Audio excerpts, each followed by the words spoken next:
Perak Ashoas HaPara, VaMakabel Sodom מחבירו דף ק"ג, sponsored Lidui Nishmas, Hagoyin Vatzadik Ramosha Shapira Zatzal, Shoholach Loilomoy, Hayoim, Batzoim Asiri.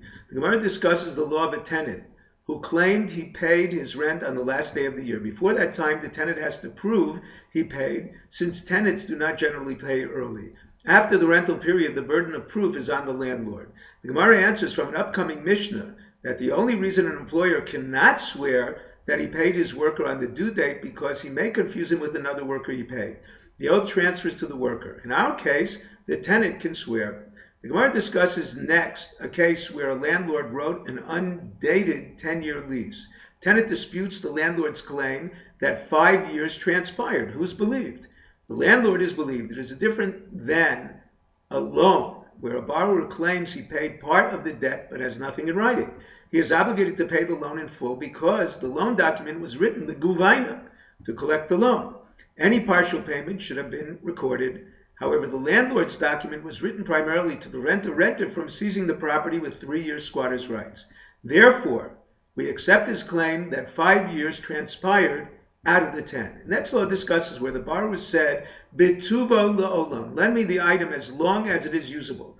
The Gemara states, as long as the borrower requires by way of a kinyan sudar, not just a mashicha, the lender has to lend it to him regardless how many times he requests it. However, if it breaks, the borrower must return it, not repair, and continue using it. The Gemara claims the wording of the contract is critical. One, for example, borrows a hoe to hoe this garden, he can use it only for the designated garden. If for a garden, he can use it for any one garden. Gardens in plural refers to any that belong to him.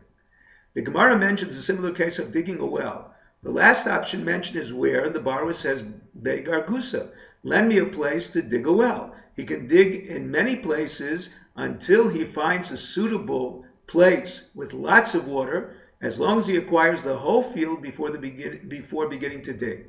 Now we move on to a new Mishnah. The Mishnah teaches a house that collapsed during the rental period. The landlord must supply a similar house in exchange unless the parties agree otherwise. The Gemara explains it refers to where the landlord stated a house like this, situated on a riverbank. Not only must he supply a replacement on the riverbank, but the dimensions must be similar as well.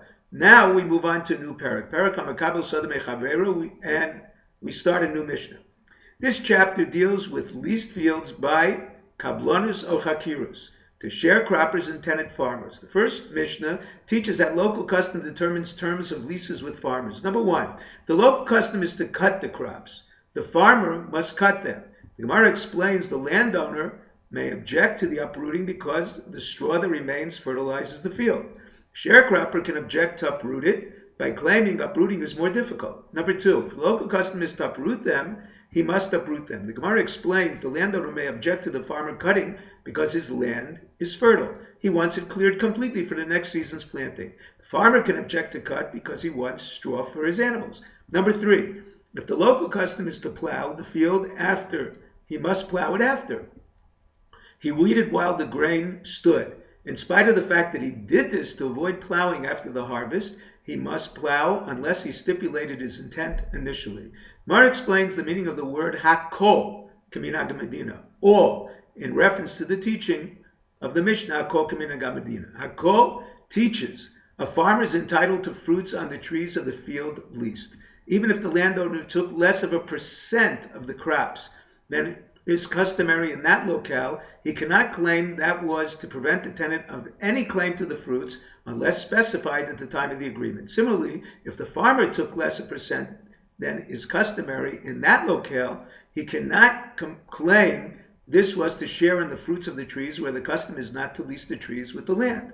The Gemara discusses the final statement in the Mishnah.